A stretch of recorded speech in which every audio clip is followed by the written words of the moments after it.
Hey, good morning, everybody. Good morning.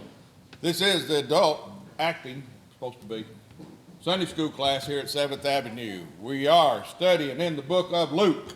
We are in chapter 19. 19 ends with the triumphal entry. And we're studying that part of chapter 19, part where Jesus comes into Jerusalem for the last time. Jesus is not going to survive this last week. We know on Friday of the week something happens. What happens? Crucifixion. We know on Sunday of the week something happens. What happens? The resurrection. You're right. But we got to get there. But right now we're just had Palm Sunday of that week. We've had Jesus with his entourage, thousands of people with him from Jericho, go up to Jerusalem. And we're going to see a real change in attitude. We're going to go from triumph entry, praise and honor and Yahoo, we're happy, to really darkness. Well, just like a light switch, we'll go that quick. So we're going to finish up him making the triumphant entry. That's one verse we lack. Then we're going to have Jesus weeping. What was our word of the day? Grief. That's where that comes in. We'll have Jesus weeping over Jerusalem. And we talked about last week where we were. I'll use my little pointer again. Right here on this shoulder, Jesus had walked up from Jericho and got up on the shoulder here right before the Mount of Olives. What was the name of that little town where he was there? Bethany. That's where he stayed with Lazarus. And then to see Jerusalem, he had to go up the Mount of Olives. And we're going to see Jesus weeping as he sees Jerusalem down below him when he's on the Mount of Olives. And then he's going to enter into Jerusalem, and there'll be the cleansing of the temple. So we're going to do three things today. Finish the triumphant entry. We'll see his prophecies about Jerusalem. And for the second time, Jesus clears the temple. That's our task for today. So we're going to hit those two parts in our harmony.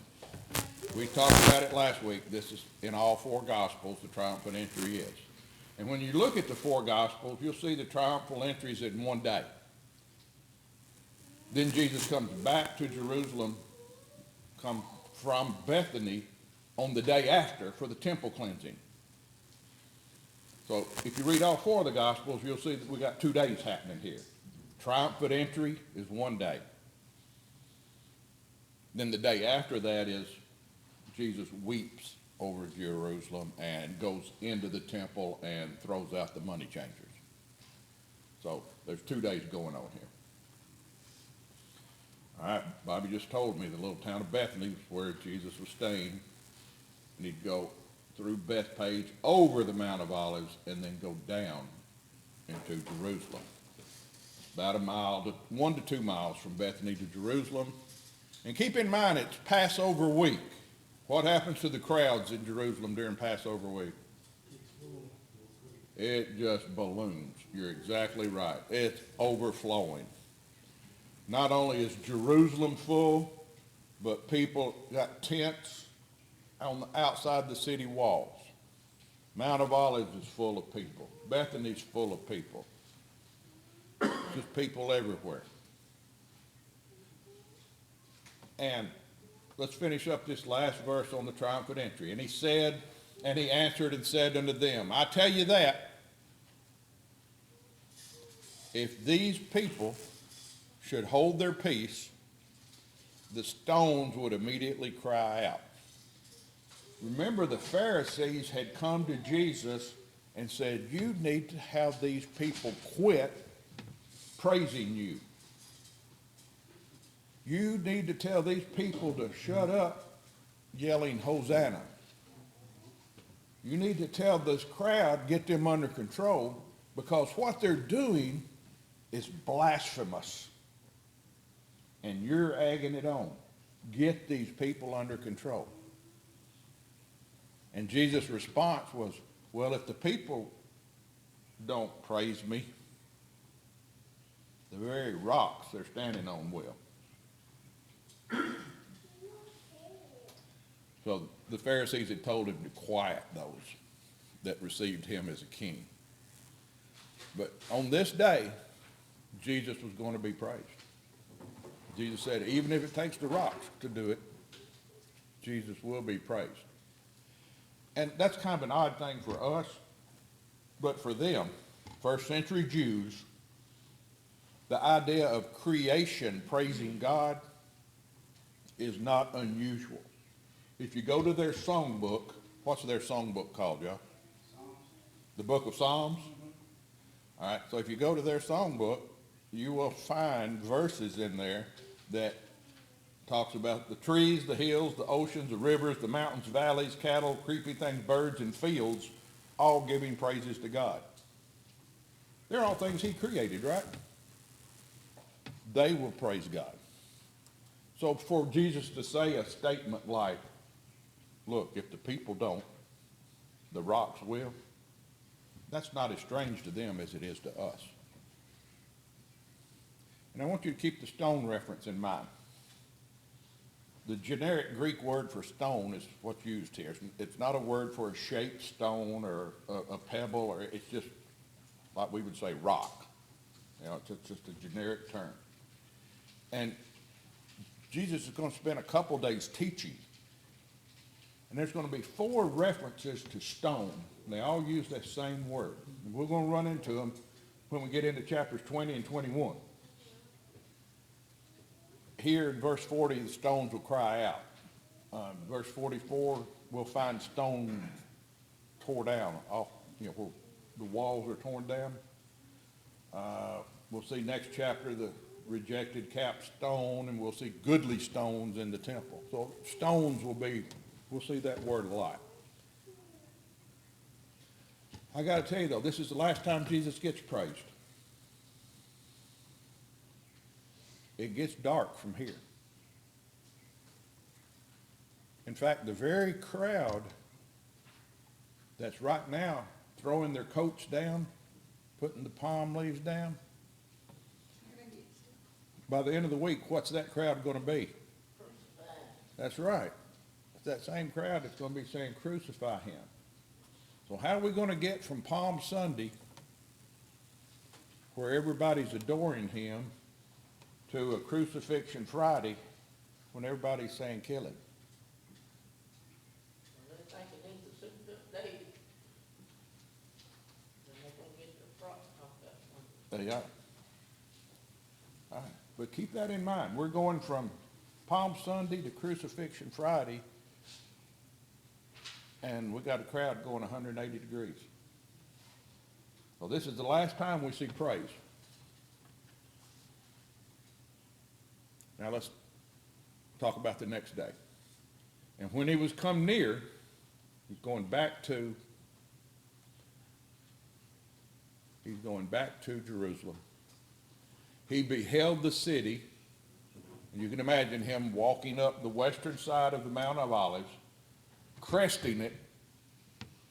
And once he crests the Mount of Olives, looking to the west, and he sees down below him the city.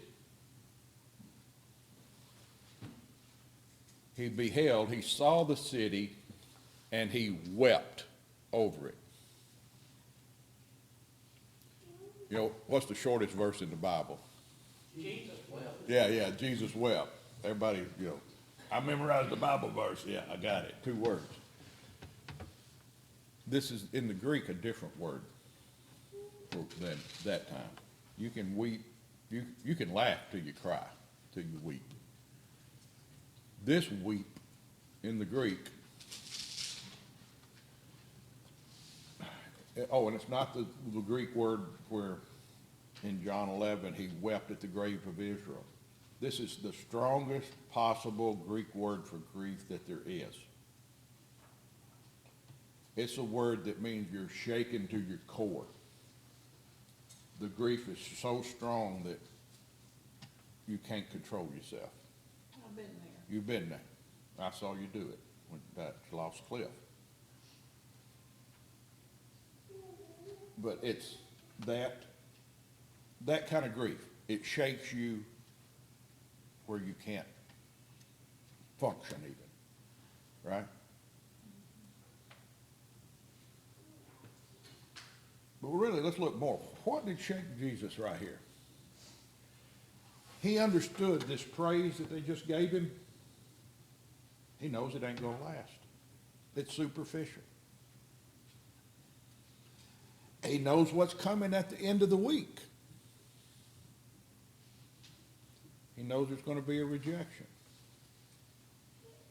And then he knows the consequences of rejecting Jesus. That's enough to change your mood.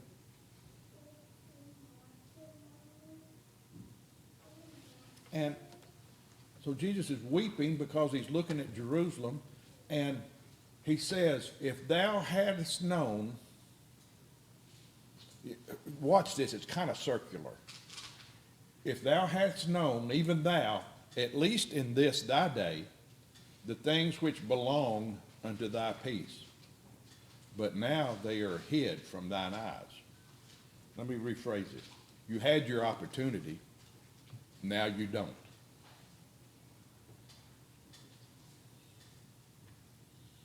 Brother Jimmy, can you make a sermon out of that? Yeah. I think every one of us could, couldn't we? That'd be like Sermon 101. You had an opportunity, but now you don't. They no longer got their minds on everything, No. But they had a chance. the best. Yeah. There was a time for you to see and believe, but now it's not possible. So, Isn't that the same thing, like, we are sitting here wanting to go up and say, wouldn't that be and you don't? and you don't? You just said here, wouldn't that be the same? Yes, ma'am. Jerusalem is just sitting there when they should have got up. You're right. But does it make Jesus happy that that's going to happen? No. Jesus shows the heart of God. Even when judgment happens, it's not done with joy. It's not like Jesus says, ha, ha, ha, you're going to get it. It saddens him that people did not choose correctly. So even when God's judgment is correct, it's not joyful. It does not bring joy. By the way, Jerusalem translates as city of peace. Not a lot of peace here. And now Jesus is going to, it's almost like a prophecy. Jesus is going to say, this is what's going to happen to y'all. This is the judgment that comes. So why is he weeping? He knows what's going to happen. He knows that because the people rejects Jesus, what's going to happen? And he tells them, this is what's going to happen. For the days shall come upon thee, that thine enemies shall cast a trench about thee, and compass thee round, and keep thee in on every side. Does this sound like in a time of war, a city having a siege? You know, where they surround the city so nobody goes in and out? That's what happens. This is Jesus saying, this is what's in the future for you. Now let's look at the logistics. Here, the brown, the purple, the tan, and the green color is all inside a city wall. That is Jerusalem. It sits on the point of this ridge, one holler to the sides of the Kidron Valley. It's got the creek in it, Kidron Creek. And the other side is the Hinnom Valley. So here we are on this elevation, east, west, south. You've got a natural moat. The only weakness you have is from the north. This city, the size of it is 450 acres. Can you imagine building a wall around 450 acres? That's what they've got. The Passion Week is 33 AD. Some will argue 30, but that's kind of a minority opinion now. If you want to believe it that way, I'm fine. I'm not going to worry about it. Kind of to quote Bobby again, it don't matter. It's really not one of the important things. The Roman author Pliny the Elder, he called Jerusalem by far the most famous city of the East. Pliny was back in Rome, so he was referring to them as the East, while the historian Tacitus described it as the capital of the Jews with a temple of enormous riches. So, Jerusalem's not a little podunk town, y'all.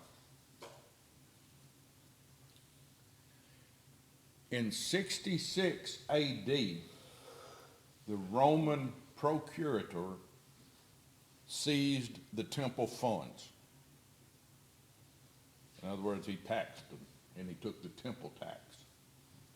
And the Jews rebelled. By 70 AD, it had turned into a war, and the Roman army had come, had surrounded the city.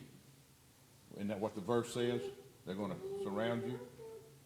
The Roman army came and surrounded the city and conquered Jerusalem.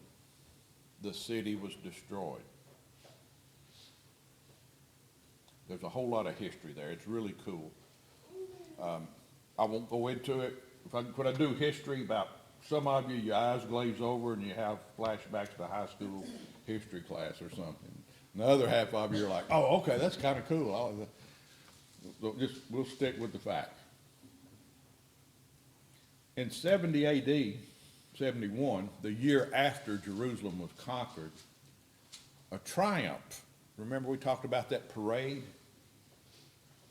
Back in Rome, General Titus later became Emperor Titus.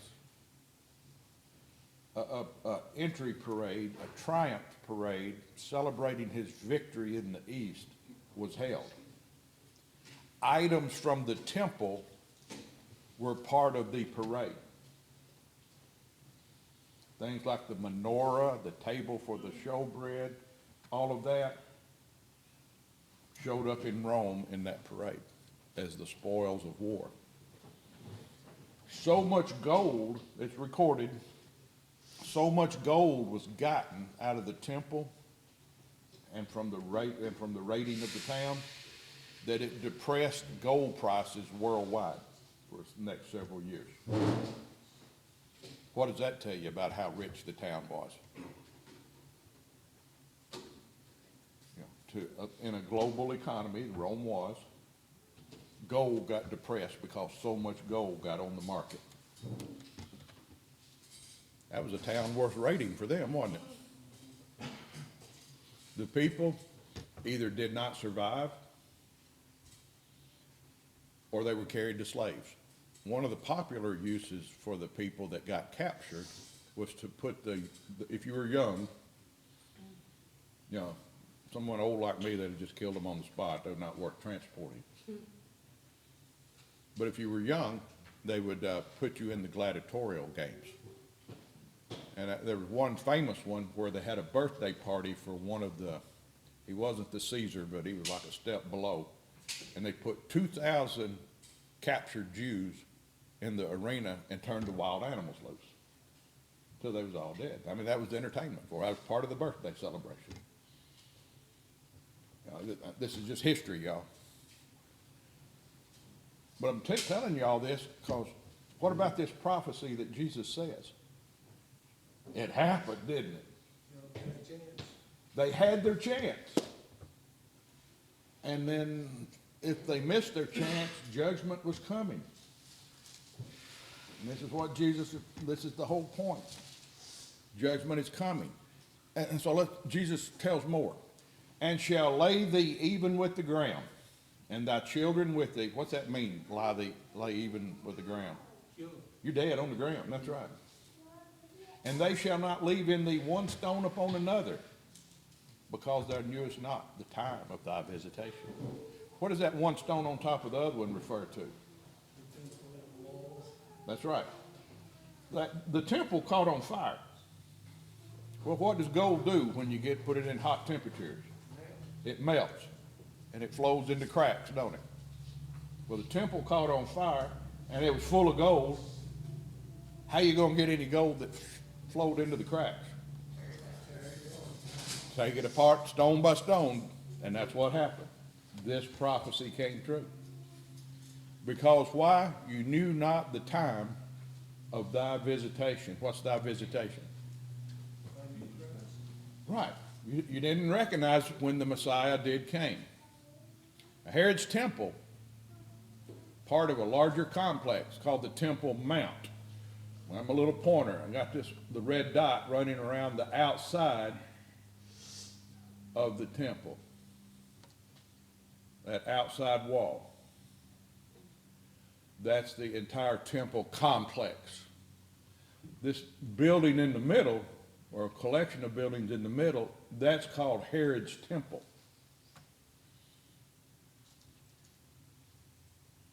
This area outside of Herod's temple is called the court of the Gentiles. Anybody can go to the court of the Gentiles. There's court of the Gentiles on both sides. They had the Roman soldiers here in the Antonia fortress. They had the soldiers there real close, because if there was going to be trouble, probably be right here. So that's where they headquartered the Roman soldiers. And only a Jew could go to the inside, into Herod's temple. And if you were a woman, you could only go into the front entrance. If you were a male Jew, you could go one level farther in. If you were a priest, you could go one level farther in. And by the time you got to the Holy of Holies, it's only the high priest could go in there, and only once a year. Court of the Gentiles, that's where we'd all be stuck, y'all. We could go no farther. All of this, everything that's inside this building, or this complex,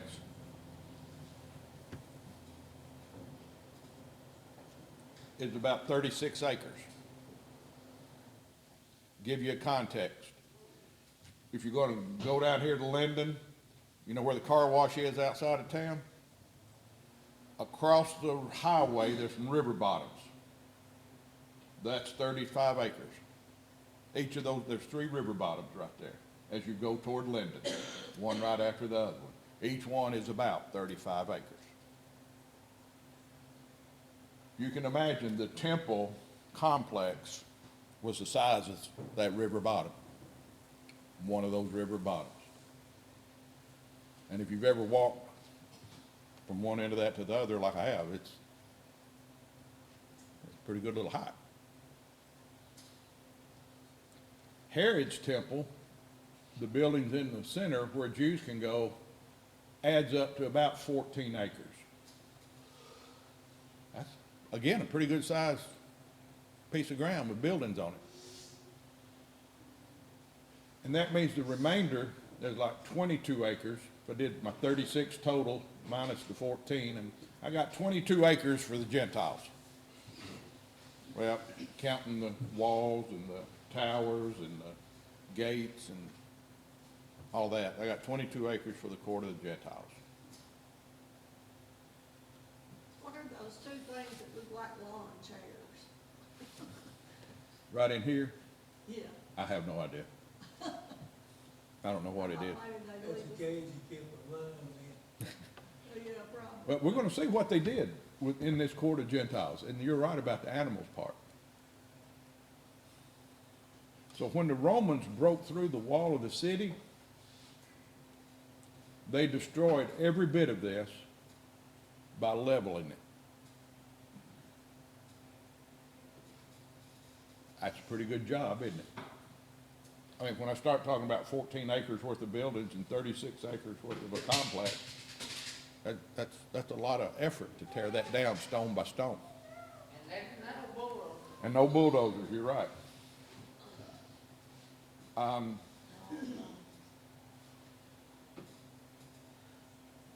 A lot of that stone has been found, by the way.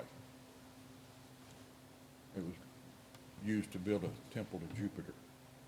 Anyways, Jews were either killed or captured into slavery. In 70 AD, when this wipeout happened, the sacrificial system, you know, the whole idea of taking a lamb or a dove or something to the temple and making a sacrifice for your sins or rolling your sins back for a year, that system ended. Jews today, they don't carry lambs to church and do sacrifices. There's no sacrificial system anymore. What happened is the Pharisees developed the rabbinical system that the Jews use today.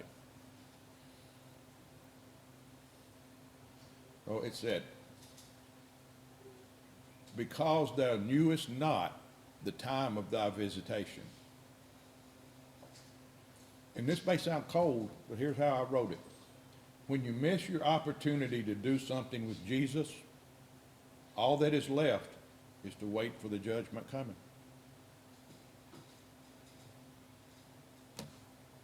Is that not true?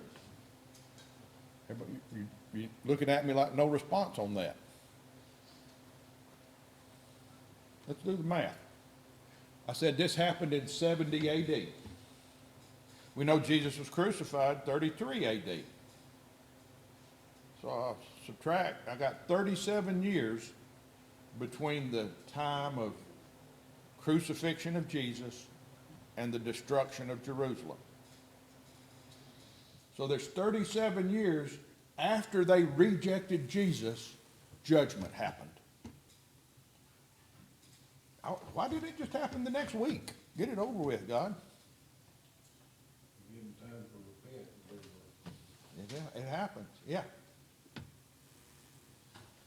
And it's not like Jerusalem, once they rejected Jesus, you know, they didn't have a recession or a depression the next week. You know, things didn't go bad. We got records that says 10 years after the destruction, 10 years after the crucifixion of Jesus, 260,000 lambs were slaughtered in 1 year at the temple. That's a little over 250,000. What a butcher shop.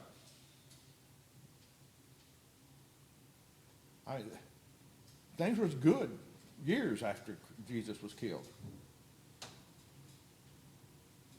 So just because you reject Jesus doesn't mean judgment is immediate. Judgment may be slow in arriving, but it is definite in arriving. Does that make sense?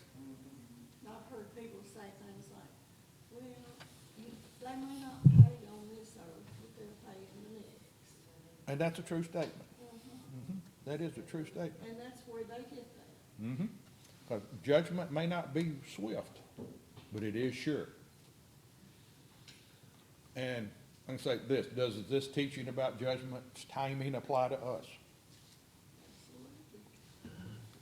It definitely does. Just because, if I use Linda's description, someone's sitting in the chair and saying, I need to go up and be saved, and they choose not to, that doesn't mean their life becomes terrible. And then also, after you're saved, and you think you can just do whatever, and you've been saved, you still have to answer for what you've done. That's correct. You're And exactly. ask for forgiveness. Mm-hmm. You may be forgiven for those, but life doesn't, what's that John Conley song? Rose-colored glasses? Life doesn't have rose-colored glasses once you get saved. You still have life happens. My favorite bumper sticker, life happens. So Jerusalem stayed a wealthy city for 37 years. But, you know, they had a lot going on, a lot going for them. But eventually, there was judgment. That's the word grief. That's why Jesus had grief.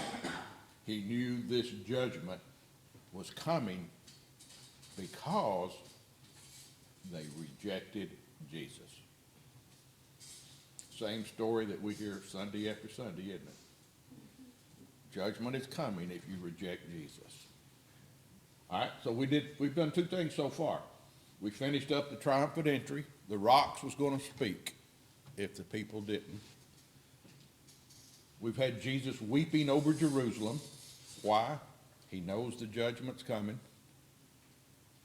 And the third thing we were going to do was talk about cleansing the temple. Jesus comes down off the Mount of Olives and walks into the temple. Well, what part of the temple does he walk into, y'all? We just saw a diagram. That courtyard, but the Gentile, court of the Gentiles. Yeah. When they had the flea market set up. I like that word, the phrase, where they had a flea market set up. And he went into the temple and began to cast out them that sold therein and them that bought. Now, when we were doing the outline, I said this is the second time. John tells us in chapter 2 that at the beginning of Jesus' ministry, he did the same thing. He did the whip and ran out the money changers. This is the same thing happening, but it's not at the beginning of Jesus' ministry, but at the end. Isn't that kind of funny how his ministry bookends around cleaning up the temple? Junior, we've been in some of these islands down here on the main church in town. They pay a big flea market all around that church. People buying and selling, trading. You go on the inside, and they have a body in a glass casket in church. Supposed to be Jesus. And there's money machines all the way around the wall. You get in there and buy you a candle for the light. Oh, okay. That's still you first. Making money, huh? I went on a missionary trip one time to Sioux Reservation, and all of those Indians were selling beaded stuff and all like that in the church. Uh-huh. And my friend looked at me and she said, "This is like Jesus and the money changers." She's right. I agree with that. That is. And these places of worship, these churches, this temple, were not doing what they were supposed to do. There's people, and this is what Jesus is upset about, not using the temple for its intended use. This was true at the beginning of his ministry, true at the end of his ministry. Now you think about this. Jesus has now had the triumphant entry. He's the king. And he makes his entry into Jerusalem. And where does he not go? He doesn't go to Herod's palace. He doesn't go to the Antonia fortress where the soldiers are. He doesn't go to the courtrooms. I mean, Jerusalem's got problems. There's social issues, economic issues, there's political issues, there's justice and equity issues there, just like it is today. But where did he go to fix things? Straight to the temple. Jesus came walking into the earth today. Would he go to Washington? I don't think he would either. I think he'd walk right into the church. That's what he does here. Because that's where the real fix is. You want to fix politics? Get everybody right with God. You want to fix society? Everybody needs to be right with God. You want to fix the environment? Get everybody right with God. That's it. Well, Jesus knew the only way to remedy anything is to have a right relationship with God. That's the beginning of everything. You want a good marriage? Have a good relationship with God. You want to have peace at home? Have a right relationship with God. And you wanna, Yeah. But that's where it all begins. So he's upset that you're not using the temple for its intended use. Saying unto them, it is written, my house is the house of prayer. But you've made it a den of thieves. He actually quotes two Old Testament places there. The first one is Isaiah 56:7. And my house shall be a house of prayer. And it actually says in Isaiah, for all nations. Why do you think there's a court of Gentiles? Because Gentiles are supposed to worship too. And when Solomon is dedicating the kingdom, the temple, part of his prayer is like, God, I know you created this whole world. This temple is not a place where you live. We get it. You're everywhere, God. This temple is a place for us to come and pray to you. That's what the temple was for. Solomon got it. But, just like the examples you gave, the merchants operated in the outer courts of the temple. That was the only area where a Gentile could come and pray, y'all. And it was turned into a flea market, like you said. 20-something acres of flea market. And he uses Jeremiah, he quotes Jeremiah, and he says, you've made it a den of thieves. Both Matthew and Mark give us more detail. Jesus overturned tables and chairs. He cleared the people out. Y'all, I don't know how. How did one person get in the middle of 20 acres of booths, flea market booths, people selling animals, lambs, doves, changing money? You had to pay a half shekel tax every year when you come in the temple tax. And it had to be in, if you was to walk up, oh, I got drachma here. No, we don't take that. We take shekels. And so they'd change your coins into shekels. And of course, they would rob you for doing it. It's like changing money in an airport. You know, they charge like 10% to do that.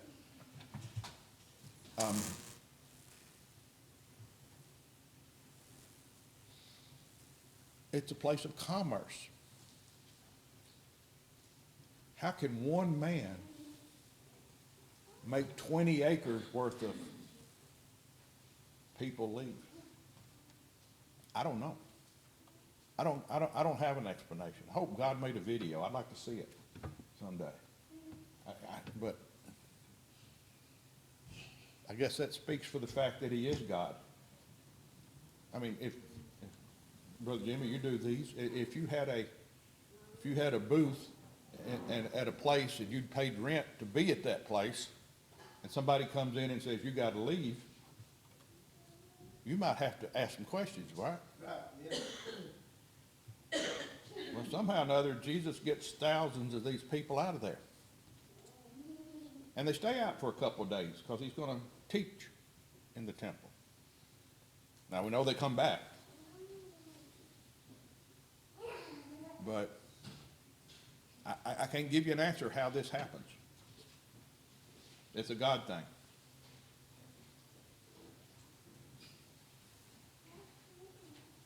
It may be where the Tasmanian devil. It might have. Because it says he does things like overturns the tables and, you know, casts them out. You know, cast them out. I got a picture, you know, like the old Western where got you by the seat of the pants and the collar of the shirt. So, yeah, I don't know how it's done. Turns the doves loose. Yeah, yeah. But I just know the And temple how did he do it so quick? and do it so quick. I don't know. That could have been a whirlwind. It's a superhuman event of somehow. And so, you know, I go to looking through commentaries, I can't find anybody that even wants to address it. You know, it's not a way to do it. It has to be a God thing.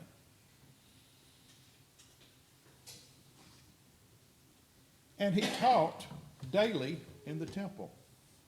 Once he cleaned out, then the next couple days he teaches in the temple. And they see him in there and they don't, no, they ain't gonna mess with him. Yeah. You know, that's what I bet. Why?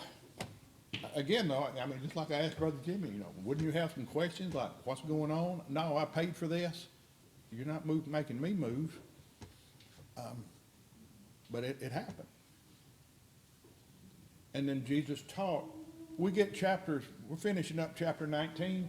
Chapter 20 and 21 is Jesus teaching daily in the temple. It's kind of like you got a question and answer session with Jesus. How would you like to have a Q&A with Jesus? That's what it is. So, knowing he's only got the rest of the week, what do you think Jesus is going to teach about? Everything. Well, wait, let me just flip that around. What if you knew you only had this week? What would you talk about? Jesus knows, you know, this is Monday, Tuesday, and by Friday he's out. He's crucified. It's all about repentance. So what if you knew today's Sunday? What if you knew Friday at lunch was it for you? You don't Be know. praying a lot. Would it change the way we act, or what we do for the next 4 or 5 days? How? So I thought of this. Here's what I think Jesus would teach about. The gospel, right off the bat, and the way of God. That's, you said it, repentance and that relationship with God. I think he's going to talk about the false teachers and the hypocritical leadership. He does. He goes real hard on the leadership. He does talk about, again, the destruction of Jerusalem. And then he does talk about he's going to come back. We get all of that in chapters 20 and 21. It's going to be a cool Q&A with Jesus. But honestly, is this any different from what he's taught for the last 3 years? It's not, is it?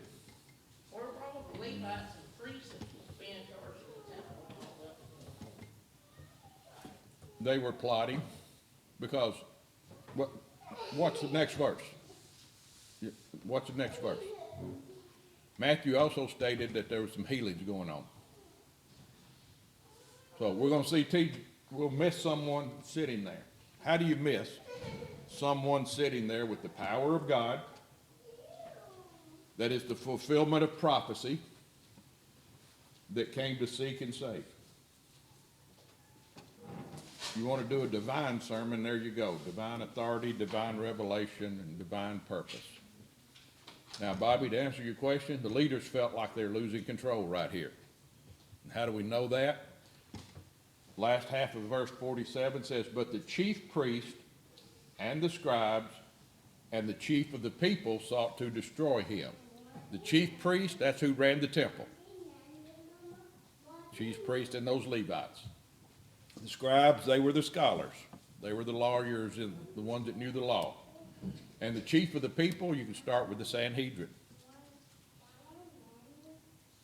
They sought to destroy him. The Greek word there, it's a compound word. It means to kill as to remove completely, blot him out.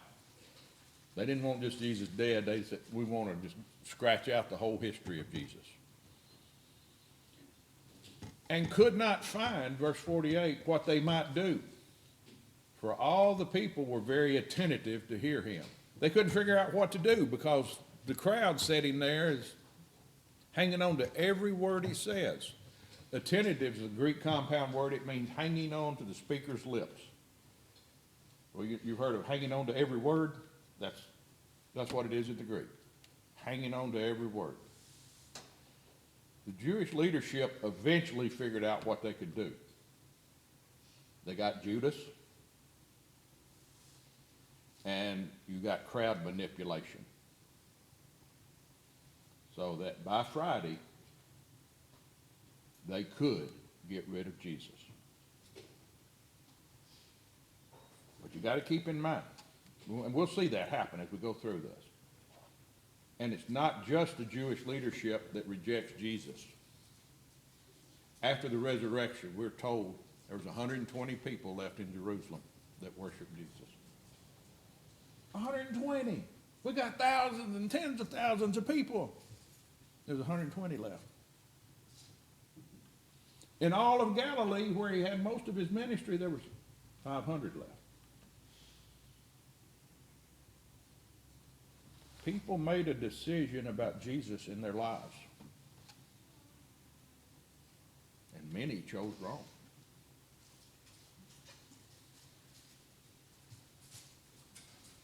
What's your choice? And they really didn't get rid of him, though. No, they didn't. But they thought they did. Next week, we'll hit chapter 20. We start that Q&A with Jesus.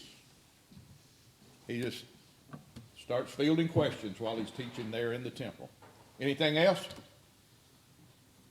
Sorry, went a little bit over. All right, let's pray. Lord, thank you for the day, all the blessings. Be with our pastor, Lord, as he stands before us. Give us receptive heart to your word. And Lord, let us see Jesus in what the pastor sees, what he speaks. Forgive us where we fall short, and all God's people said, amen. Amen. Thank y'all.